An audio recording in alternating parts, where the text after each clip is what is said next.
राहुल गांधी से लगातार तीसरे दिन इन्फोर्समेंट डायरेक्टरेट पूछताछ कर रही है। इस मामले में कांग्रेस राजधानी में संग्राम पर उतर आई है। इसमें कोई दो राय नहीं कि 2 दिन तो हिरासत वाली राजनीति चल रही थी, लेकिन आज मामला आगजनी और बैरिकेडिंग तोड़ने तक पर आ गया।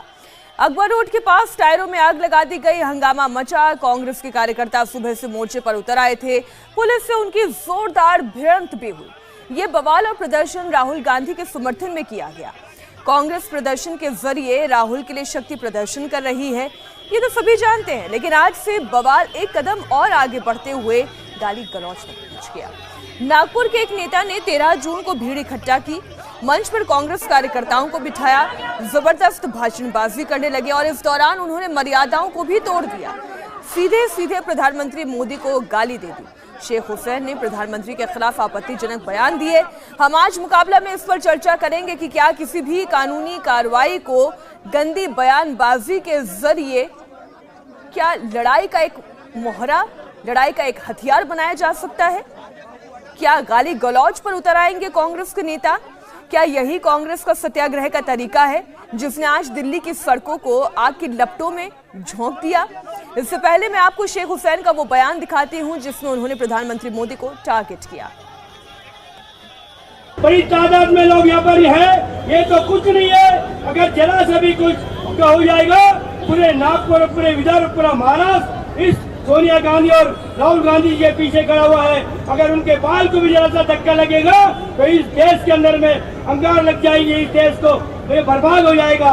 यही मेरा कहना है कि नरेंद्र मोदी, तुमको लोगों ने देश को विकास करने के लिए दिया है। अबे तुम बोलते हो कि 70 साल में कांग्रेस ने क्या किया?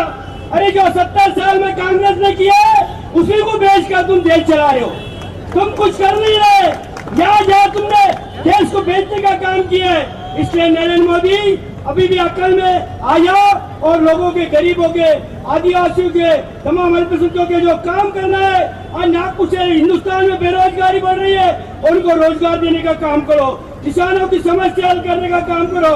जो काम करना है वो छोड़कर ये फालतू के काम करना बंद करो, नहीं तो नरेंद्र मोदी तेरा वही हाल होगा। फिर अब क्या बोलेंगे कि जैसे कुत्ते की मौत होती है ऐसे नरेंद्र मोदी की मौत होगी। यह भी मैं आपको बोलना चाहता हूँ। हो सकता है इसके भी खिलाफ मेरे को एक अंदर नोटिस मिल जाए, उसकी कोई परवाह नहीं है। हम लड़ते हैं, आगे भी लड़ेंगे। इस तरीके की भाषा के साथ लोकतंत्र को बचाने का क्या दावा कांग्रेस पार्टी कर सकती है? इंडिया टीवी ने इस गालीबाज नेता से जब पूछा तो वो सफाई देने लगे। वीडियो वायरल हो चुका है। उन्होंने कहा कि भावनात्मक रूप में बहकर उन्होंने ऐसा बयान दे दिया। नहीं, मैंने वैसा जैसा ये लोग बीजेपी वाले माहौल बना रहे हैं, एक नागपुर शहर के माहौल को ख़राब करने का काम कर रहे हैं, मैंने ऐसा कुछ बोला नहीं। अरे ऐसा तो इससे तो कई पर ज़्यादा लोग टीवी पे, व्हाट्सएप पे बोलते हैं। बीजेपी वाले सोए रहते हैं क्या? और मैंने ऐसी कोई बात ही नहीं बोला ना। प्रधानमंत्री हमारे सबके प्रधानमंत्री है, हम क्यों बोलेंगे ऐसा? एक मुहावरे के तौर पर मैंने तो भाषण पूरा दिया, आपने मेरा पूरा भाषण देख लो। एक मुहावरे के तौर पर आखिरी में मैंने बात वो एक बोल रही है, बोला, उसमें कोई प्रधानमंत्री को नहीं बोला ऐसे। मैंने मुहावरा, वो भी इतना ऊंचा, वो भी देश के प्रधानमंत्री के लिए, क्या ये जस्टिफाई कर पाए? हम आगे करेंगे इस पर चर्चा। हमने कांग्रेस के राष्ट्रीय प्रवक्ता रणदीप सुरजेवाला से भी सवाल पूछा। रणदीप सुरजेवाला तो सवाल को ही टाल गए, अपने एजेंडे पर आ गए। इससे साफ होता है कि कांग्रेस के बड़े नेताओं के मन में प्रधानमंत्री नरेंद्र मोदी को लेकर क्या चलता है। पीएम मोदी को लेकर क्या कहा, उनकी सोच क्या है, आप सुनिए। जब गंदी गालियां प्रधानमंत्री देते हैं कांग्रेस नेतृत्व को, उसको भी इसी तर्ज पर उठाते, मैं खंडन करता हूं। कांग्रेस के अगर किसी कार्यकर्ता ने ये कहा तो हम इसको सिरे से नकारते हैं। प्रधानमंत्री जी हमारे भी प्रधानमंत्री हैं। उनका द्वेष हो सकता है कांग्रेस पार्टी से, वो बदले की आग में धधक रहे हैं गांधी परिवार के खिलाफ, पर हम उनका सम्मान करेंगे विनम्रता से और सादर से। और मैं सबको कहूंगा, प्रधानमंत्री जी के सम्मान में कोई बात कोई कांग्रेस का कार्यकर्ता ना कहे जिससे उनके सम्मान को ठेस पहुंचे।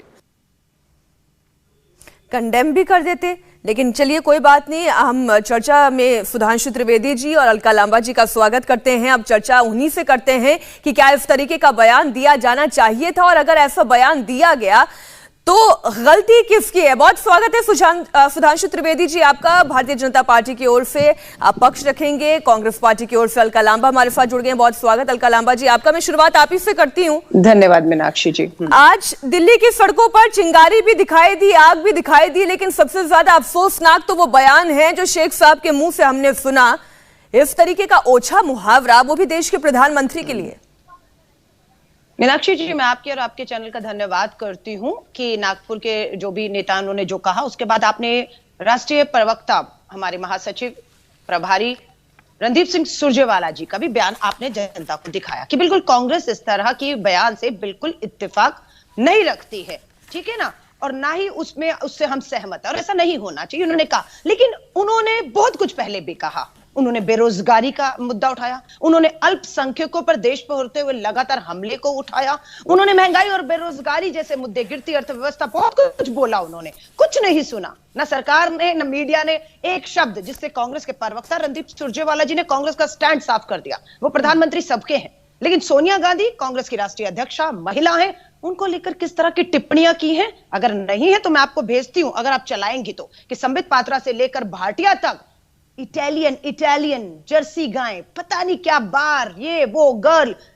कांग्रेस अध्यक्ष श्रीमती सोनिया गांधी 77 साल की महिला है ना, उनके लिए कितनी अभद्रता। मैं बिल्कुल सहमत हूं, उस तरह की अभद्रता नहीं करनी चाहिए। लेकिन कांग्रेस का कार्यकर्ता आज सिर्फ अपनी लड़ाई नहीं, देश जिससे लड़ रहा है, जिससे जूझ रहा है, महंगाई, बेरोजगारी, है ना, अब तो सेना की नौकरियों को ठेके पर रख दिया, पक्की नौकरी नहीं, 4 साल के ठेके पे रखा जाएगा, उसके बाद रिटायर कर दिया जाएगा। बेरोजगारी चरम पर है, 2 करोड़ नौकरी हर साल, अब कितनी, 1.5 साल में 10 लाख एहसान कर रहे हैं, है ना। और जो राहुल गांधी जी आपसे सवाल करते हैं, वो सवाल ना करें, इसलिए उनको डराने के लिए ईडी पीछे लगा दी।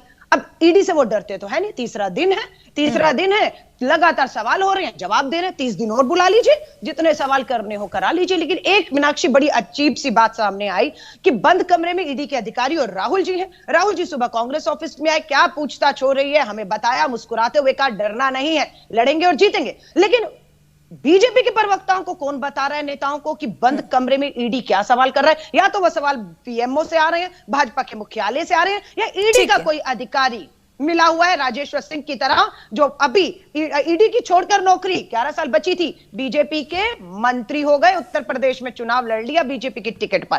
तो ये तो निष्पक्ष हमारी संस्थाएं जब नहीं रहेंगी तो बिल्कुल चिंता होगी। इंडिया टीवी हर वक्त हर जगह डाउनलोड करने के लिए सर्च करें India TV news Google play store या ऐप स्टोर पर।